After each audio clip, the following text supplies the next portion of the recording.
White House strategy for dealing with illegal immigration. A Democratic congressman, Luis Gutierrez, out of Illinois, reportedly saying that he drafted a memo to the White House explaining how to go around Congress and push through backdoor amnesty for millions of illegals.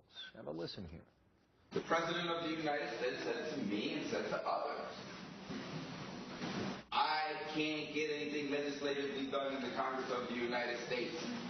So let's begin to look at avenues that present themselves where we could use administrative action. So if true, what does that mean? Joe Walsh, Republican congressman from Illinois, just introduced legislation this week that relates to this issue. And sir, good morning and welcome back here. He sits on the Oversight and Government Reform Committee. Before we get to what you did this week, what do you believe is the agenda here?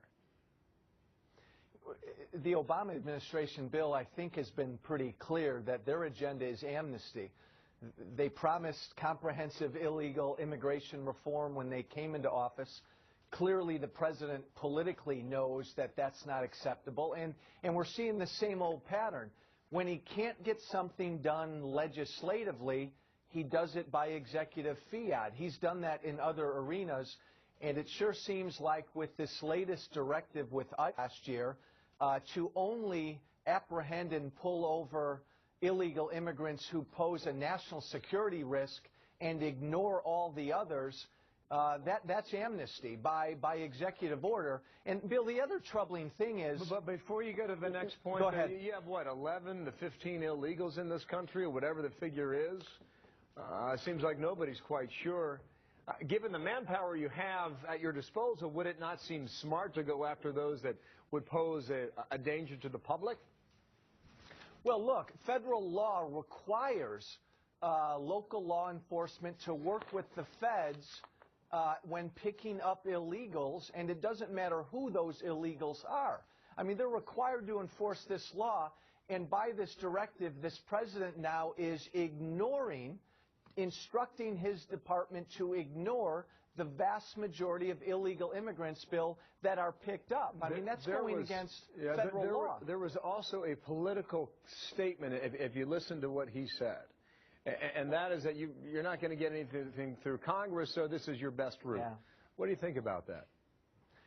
Bill, that's just, it's so troubling because he's acknowledging that the American people are against what he's doing because he won't go through the typical legislative will of the people process. So he's going to try to do it around the will of the people. We've seen him do this when he couldn't get cap and trade passed. He then sent his EPA out to direct executive order after executive order trying to get cap and trade vis-a-vis, the executive department. He's doing the same thing here with immigration policy. And the other troubling thing I was going to mention was we were told last year when this directive came out that this was advised by and written by ICE professionals. It sure sounded from Congressman Gutierrez that outsiders, himself and others, drafted this directive. This administration has a dangerous habit of farming this stuff out. Two things I need to get to quickly. We just talked to Gutierrez's office, and they tell us this is all old news. Is it? No, it's not old. Yeah, go ahead. I mean, this is a directive of last year which has changed the policy of ICE. It's not old news. It's current news. All right. You just had a piece of legislation that deals directly with sanctuary cities. And those are American cities where it's either been stated or implied that if you are illegal living in that city, the authorities won't go after you. What does your amendment do on that front?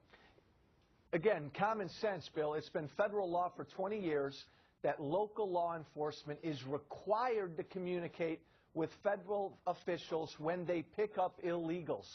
Sanctuary cities, by definition, don't cooperate. In fact, they work against federal law, and yet we've continued to give them the resources to enforce these rules. And you want to cut off those resources, which I assume means money. Is that right? Which means money. If they're in defiance of federal law, you've got the entire state of Oregon, which passed legislation prohibiting local law enforcement, prohibiting them from cooperating with the feds. Why do we continue to give the state of Oregon or the city of San Francisco, which is a refuge for illegals. Okay. Why do we give them the money to enforce these laws? It makes no sense. It passed in the House. We'll see if it has legs on the other side of the Hill. Yes. Joe Walsh, thank you Yep. for your time out of Illinois today. Thank you.